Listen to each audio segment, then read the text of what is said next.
You're gonna want to get about that close to your mic, bro, when you talk in. So hey, thanks for staying with us, everybody. I hope you're cozy sitting wherever you are, because you better brace yourself for our next guest. He's a prolific actor, writer, and most importantly, a best friend to one of the biggest stars in Hollywood. Dare I mention his name? Brad Pitt. Dude, thank you so much for coming on. So let's just get right to the juicy, tender center of this media hype that is your relationship with the great, almighty, dazzling, great God, graced, genetic lottery-winning icon of heartthrob, Bradley William Pitt. Tell us about what it's like on set with this star-studded hunk. What is this new movie you're working on, bro? Wow, Stacie, thank you for having me. I just have so much to dig into. Well, first of all, this new movie is called Once Upon a Time in Hollywood. I'm sure you heard of it. Quentin Tarantino directs. It's going to turn out to be freaking awesome. Bro, I'm stoked. Right? I'm stoked for that. I am too. And I can tell you, as a first-hand account working on that, I wasn't actually cast as an actor. And the reason I didn't want to do that, and Leo and Brad, they're the stars of the film. Right. And they were like, dude, we want you to be here. We want you to be cast as Charles Manson. You got the crazy zany thing going on. You can grow out the hair. And I noticed that you do have the crazy acting chops, bro. That's impressive. Insane, but it's true. Bro, that's what I call. That's what my friend Benji calls multi-talented. Yeah, it's being able to channel these different energies and emotions. And, I didn't want to steal the limelight from my good friends. Leo, I can tell you, I already helped him out on The Relevant. It was very... love that movie. That was life-changing, dude. Bro, The Relevant, I just found out the bear wasn't real. No, it was a real bear. I'm pretty sure it was CGI. The media was trying to spin it. They were trying to say it's CGI because there was some bear rights thing going on and harm against animals. Yeah, that makes sense. Giving that the rape scene with Leo when he turns on the bear, and it didn't show up in the movie. So he did actually get violated by that bear. And he violated the bear back because that's how he does things. Yeah. And they were saying, hey, look, we can't have this bear. We got to give him counseling. And, we had to pay an undisclosed amount of money to the counselor, and it turned into this big fiasco. So now they're spinning the story. But I will tell you, if you can keep a secret, it was a real bear. And wow. You can call him up. He's suicide awesome. hotlines these days. That's gaining amazing. a lot of weight, but he's hanging in there. Hey, sorry, I didn't want to get sidetracked with the Relevant film. But speaking of Leo, he also, he stars in the movie. Brad, Leo. Right. It's going to be great, And I wanted them to, shine the most. I want to give all the glory to them because I've had enough, Yeah. I just look, guys, you guys are the talents. Let them have the spotlight. You are I don't want to steal it from you. I want to be humble. I want to stay in my place, and I'm just going to be the humble on-set counselor, which I was. And I provided on-set counseling to Brad for free because that's the kind of guy I am. And I know it's super tough on Brad Pitt to assimilate into the kind of characters he does. He sacrifices a lot because he's a champ and he soldiers on. But to be totally honest, if it weren't for me counseling my daily pep talks, he probably wouldn't have survived to the end of the shoot.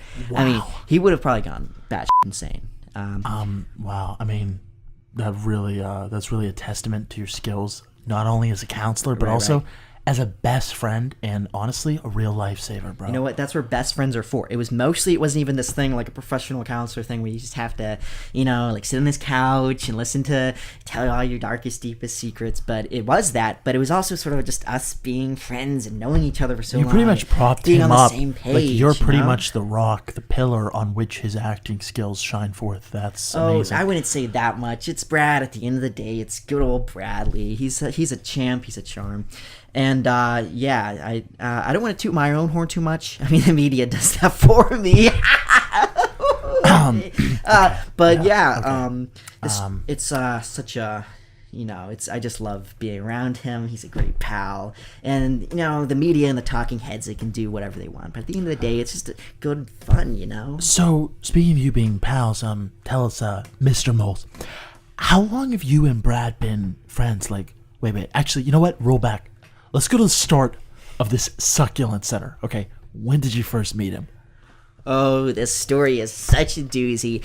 I can't tell without giggling like a little schoolgirl. Well, I'll start out. I can imagine. I remember starting out my career as a music journalist major, and I was getting kind of sick of it. You know, writing stupid articles about hipster bands all the day. It was total bore, you know. And so I landed this gig covering some new novelty band that was opening up at the Oscars in the mid-90s.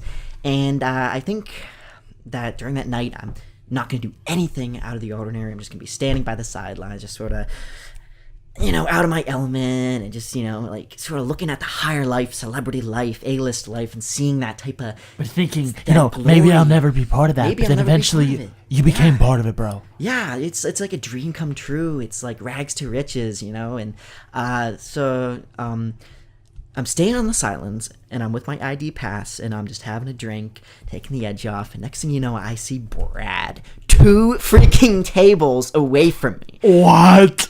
I know. What? I was like, pinch me. Is this real? Is this happening? Somebody slapped me in the face. And he had just done some interview with some awesome. particularly intrusive guy and looked kind of upset. And so there he is, a glimmer in his eyes, is drawing me in, just total pure Brad. His eyes Alone just at this tractor beamed you in, bro. Alone at this table, and I work up the courage to approach him, and I introduce Almost myself. like he's like a hot And, woman like, that you want to have an affair with or something, but you know, you yeah, just want he a has friendship, all the I'm elements sure. of a hot woman, but you're like still guy friends, and you know, right off the bat we like click, you know. And I'm like, sometimes, you know, when you're friends with someone forever, and you know, when you have like that Chinese friend trap thing, you know, the finger trap. Yeah. That's like, you know, like the time I had one of those on me, and I know what that is. we used that. I was like, finger trap for life, buddy. We went around taking pictures of the finger trap. It was cute, and with somebody, you know, you got that immediate erotic chemistry, and like we were on the same Did you say erotic? page.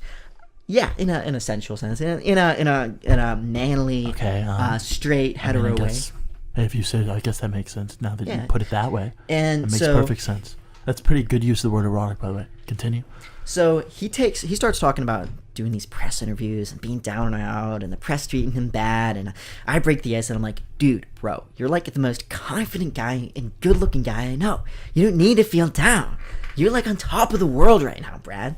And I remember him, he squinted his eyes and looked at me, and he said something I'll never forget. And he was like, he looked me straight in the eye, and he was like, well, looks aren't everything, you know. And that really stayed with me for so long, because as a pretty darn good looking guy myself, it aches to I admit agree. it. Like that, it's just like looks aren't everything. Everybody's gonna start talking about I how know, you're bro, man. I wish gaining looks were weight or everything, because losing I'd just be weight. basically rolling the world right now if looks were everything.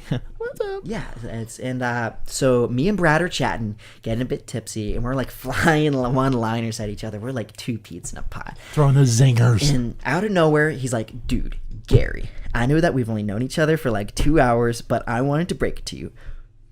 Do you want to work with me on my new film we're working on called Meet Joe Black?